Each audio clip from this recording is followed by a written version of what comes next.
We are people of love. We are people who spread love. People like you, this is what God's going to look down on and shun. Everything you said is love. God says is an abomination. It is not an abomination. That's what God said. Who is my child hurting by identifying as female? It's harmful towards God and it's harmful towards himself. God better get over it. How many? If everyone here is going to hell, I'll be glad to burn with you. If being gay is an abomination, why does it feel so holy when I make out with a hot girl? The Bible is up for interpretation. It is not a direct message from God. Everything you just said, the scripture says the opposite. Jesus will rescue you from giving into that desire and that attraction for men. The drag queens are influencing children by reading books to them. Y'all are the OG groomers. Y'all are f***ing the kid. These people are so lost, I don't think they even realize it. And it's just sad. And what they call love is actually just deception. Hope that your child would not grow up, or your children would not grow up and then thinking that they're trans and then their parents telling them the exact opposite. I would tell them that they have a mental disorder and we're going to get them help. I don't think that you should tell anyone on how to raise their kids. End of the discussion. Canada's a mess. It's a mess. Every week there's some new strike. The high school drama teacher over here accuses others of liking the sounds of their own voices. Yes, Mr. Speaker, I was a high school teacher before getting into politics. Yes, and he left right in the middle of the semester, and I'm having trouble remembering why. Oh! Now, Mr. Speaker.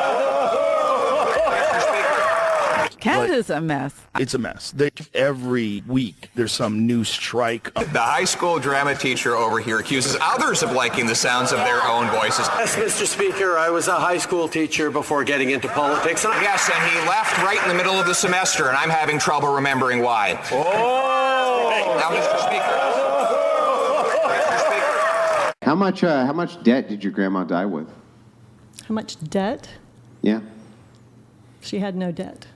Yeah, that's right. You know why she had no debt? Because she worked her tail off and she saved all No, of it's her money. because men incurred all the debt. Okay. In your grandma's day, men incurred all the debt of the wife because they were the head of the household. No, this is the truth.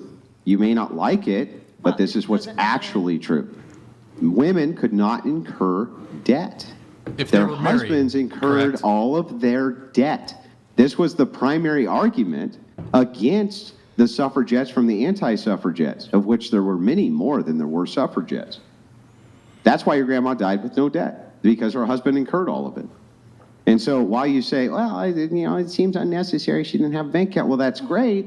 Maybe she didn't, but she also didn't have any debt. You can just tell by her reaction when she smiled that she lives in denial. It's like regardless of what he says, she'd still think that he's wrong. And that's just arrogance in my opinion. Don't talk to me about oversensitivity. That's the definition of the Democratic Party. Yes. You don't understand that this is not about emotions. Every single argument that the left uses against the right are not real factors that impact the American people. They're not factors that keep America safe. It's nothing that helps the economy. You focus solely on how does Trump make me feel when I go to sleep at night. He doesn't like women. He made a joke about a black person and a Jew and a Muslim and a Christian. This comedian makes fun of everyone. And let me tell you the difference. This comedian is not our sitting president. When the sitting president calls half of America garbage, Bingo. That's a bigger problem than a comedian who rips every group of people speaking at a rally. But there's one group he didn't touch at all. White people and men. Trump asked us if we could use the military to shoot protesters in the leg. And he said after he lost that we should terminate the Constitution. Majority of people around Trump said that what you just described never happened. I mean, that's just a fact. Everything the woke liberals talk about is based off emotions. And you can just see by his reaction that he proved her point. Even when I voted Democrat, and I was very outspoken about my beliefs, not once, not one time, did a conservative or a Republican call me a name. They never made fun of me, and they never even remarked on my skin color. Now that I'm openly conservative and I support Trump, and my beliefs actually align with my Christianity, Democrats and leftists have called me all the names in the book. They've sworn at me, they've cussed me out, they've cut off friendships, childhood friends and family members, people who actually know me. And they've also made fun of me for being a person of color who votes Republican. And they've pointed out my skin color to me. Basically, they treated me the way that they said Republicans and conservatives do. They've done everything they've accused them of doing. You actually look at the data, immigrants commit crime at a lower rate than natives. Do you think it's a crime to break into a country? I mean, like, yes, but that's not the crime you're talking about. No, hold on. This is important. So they're all criminals by definition. Excuse me. Like you, if you want to answer this question, we have that's economists for this, and economists have looked at this and find that generally when immigrants come into a city, it lowers the crime rate. Again, this is what's so important. I don't trust these experts. So you're just doing napkin math? Like you're just being I can nip like a couple cities. You know what I do trust? Safer. This is what I trust. Do you guys feel safe in Portland? No. That's who I trust, not the economists. Okay. The wisdom of the population and the voters of this country, not a bunch of economists at Oregon State University that are publishing white papers. Do you guys feel safer or less safe than when you were kids? And yet they're absorbing more illegals. They're not making the cities better, actually. But that definition is not sum up. Bro, come on, man. Plugging your microphone is not assault. It's not vandalism either, because is it destroyed? It's something. What's the charge? You tell me. I don't want your microphone in my face. Okay. So let me ask you. Let go of the microphone. Well, if you put your microphone in my face, I'm going to take it out of my face. Go ask the police officer. I don't know what crime it is committed. You try to say that that's a crime, unplugging your stupid microphone. Yeah, what's the crime? Is. I guarantee the police officers You're a smart guy. What's the crime? You tell me. I don't know. You said it's a crime. It is a crime. What's the crime? I don't know the law. You're a moron. This is the perfect example of a Christian who pulls out of their when they don't know what the they're talking about. So loving, man. Love is love. We're all about love, right? That was real loving. Have you heard me respond to anyone in a derogatory, negative way that puts someone down? Yeah, they're the most loving group when you agree with their ideologies. When you don't, they try to take you down with everything in their power. What's up, Charles, man? You're on record for stating, and I quote, "This is the gayest generation of America." What are your overall thoughts on this? Because some of your opponents seem to believe you have homosexual tendencies. Well, it is the gayest generation ever. Every fact shows that more young people are gay than any other generation. So is there something you'd like to tell me, or do you want to just read off a phone and parrot? Oh, no, I wrote down that question, obviously. So like I said, man, what are your overall thoughts on that? On my thoughts? Yeah. Yeah, I think my record of my marriage speaks for itself. But is there something you want to tell us about your own? I mean, you don't gotta accuse me of being gay. Just because you're married don't mean that you're not homosexual yourself. Well, you came up here asking about the gayest generation. I got some questions about you, man. And I mean, yeah, man. I mean, you're coming to my campus that I represent, calling us, one of the gayest generations. Well, it is in America. 1 out of 5 young people are lesbian, gay, or trans. And even though I don't, it's the gayest generation ever. Congrats, man. Congrats? No, it's not a good thing, actually. Okay.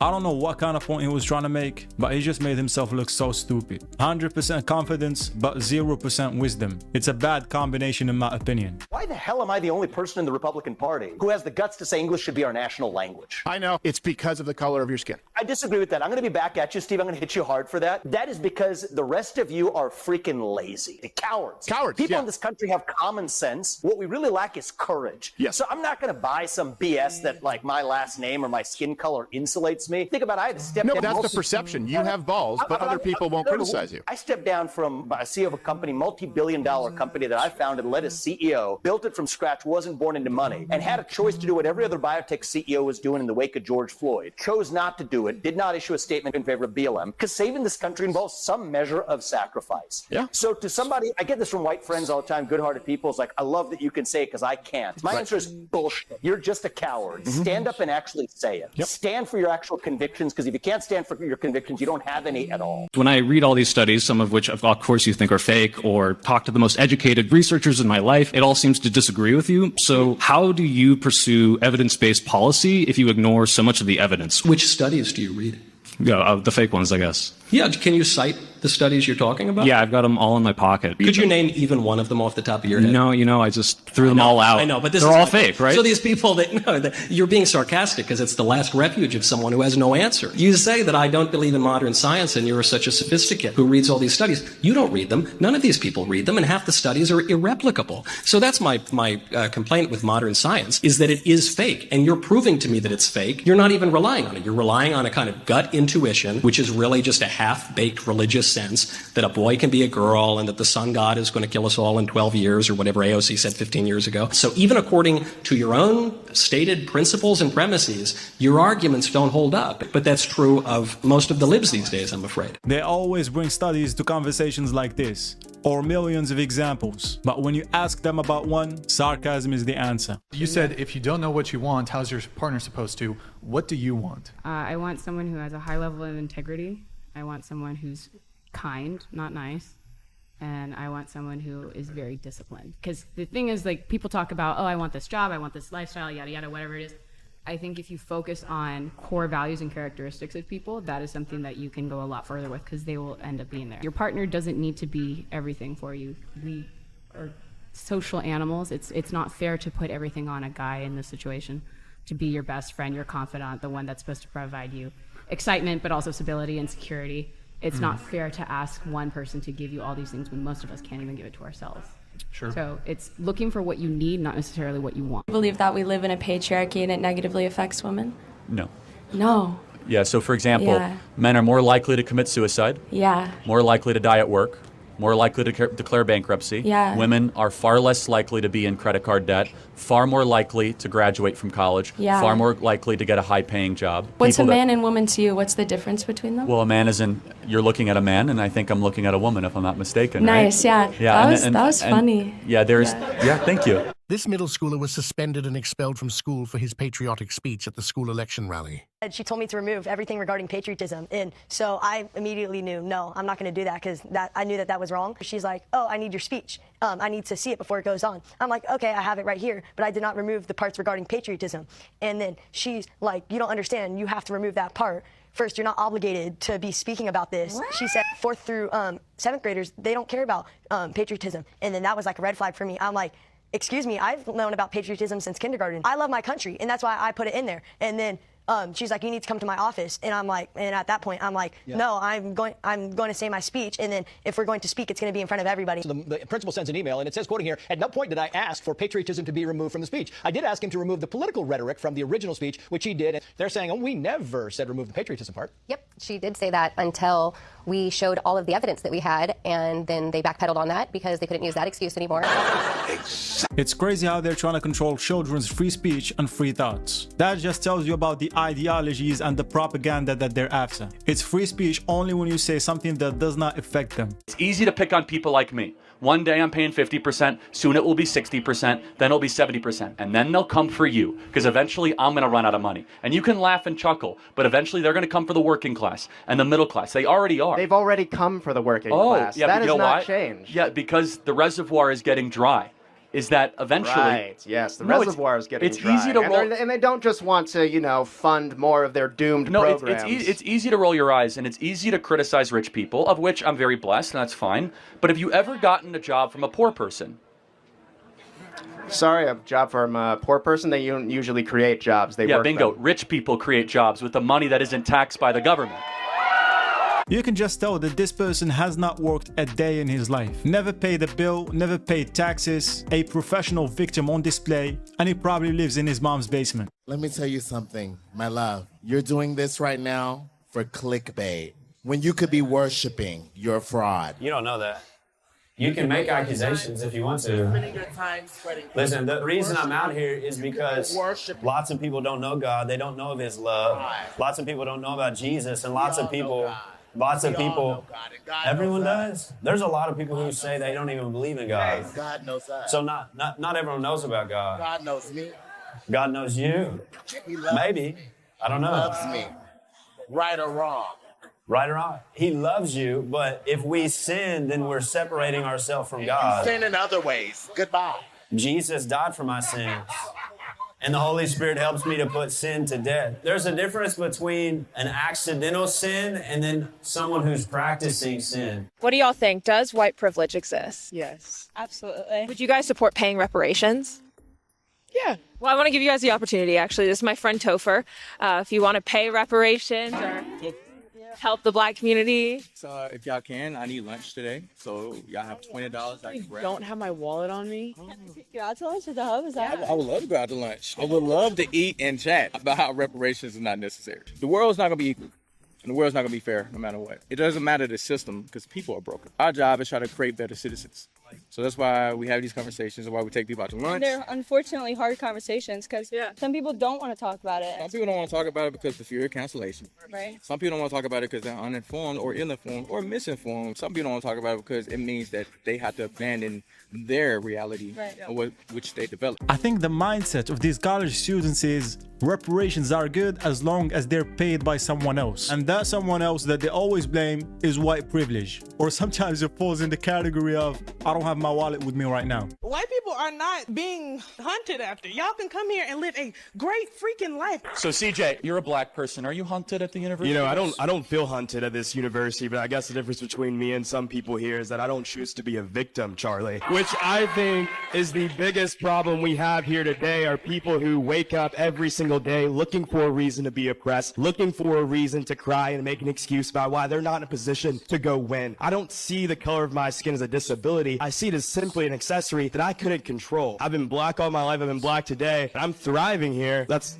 a roll tide right there, right? I don't know. And so CJ, CRT, racist? It's not just racist. It's the exact iteration of white supremacy, just in reverse. I think it's important that we start teaching young people not to hate other people because of the color of their skin. We can teach black people to be proud of who they are without telling white people they should be ashamed of who they are. Was this about Andrew Wilson Yeah, or it was this was. about me? No, it was about Andrew Wilson. I don't know. He brings up tone policing sometimes when people say, well, I agree with you, but I don't like the way you said it. I think it's just because he doesn't meet people where they're at. Oh, that's a bunch of woman garbage. We have to meet people where they're at. To achieve your goals or yeah, not. right, Like, exactly. Do you Yes. want the vision that you see for the world or Yeah, not? and the vision I see for the world is not going to be met through convincing a bunch of emotional, irrational women that what is reality is non-negotiable. Why do you have to be all just hateful gonna in your speech? It's Like, not you never hateful. say- you It's never- not what hate- about This male is- passivity? It's more woman garbage. More to women all she's garbage, saying is more that women are y'all garbage. gonna let me talk? Y'all, you don't have to say it like that, though. You can just say this is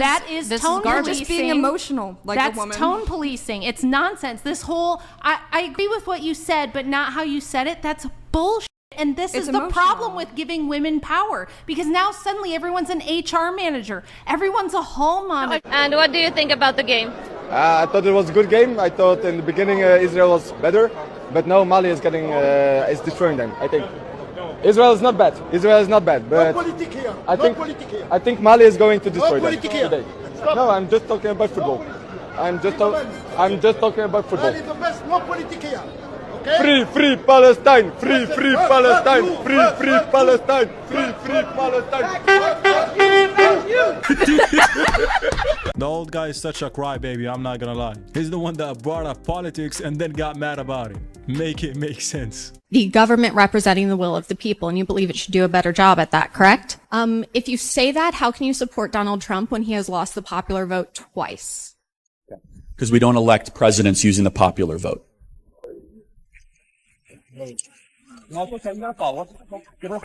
Yes, but you said you have an issue with the government not representing the will of the people. So if you personally have an issue with that, then why do you support him if that is not the will of the people? Right. So will and majority are two different things, right? So are we a democracy? You're not here. Are we a democracy? Should we be? No, but are we? Why should we not be? Is that not a core fundamental point of American society? No. Has democracy appeared anywhere in the Constitution? Oh, I grew up really religious though. Okay. What kind of religion? Christian. Why do you feel like you turned away from it? Like, I don't know. My parents were like really homophobic. Oh, yeah. So like I'm trans, so I'm like, you know. Yeah, I don't know your parents or anything, but I grew up in a church that claimed to be Christian as well, but their lives didn't really look like Jesus. I just kind of hit rock bottom and was like, I can't keep doing this. Yeah. So I started kind of seeking God, trying to get to know him, and as I started to do that, he started to reveal himself to me. So now it's not based on just religion or like do's and don'ts, but it's actually based on a relationship with him, and he's completely changed my life. Like, I don't have anxiety anymore. I don't have depression anymore. I don't have suicidal thoughts. He's really good.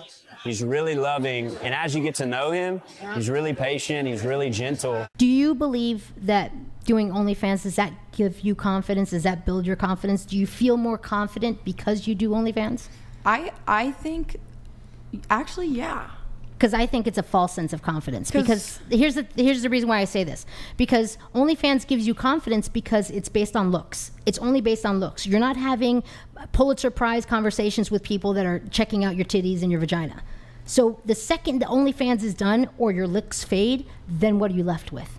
What are you left with? Well, I mean, nothing. That should be the answer. You expose yourself to the internet and that shit is gonna stay with you your whole life. Even if you want to get rid of it, it's impossible.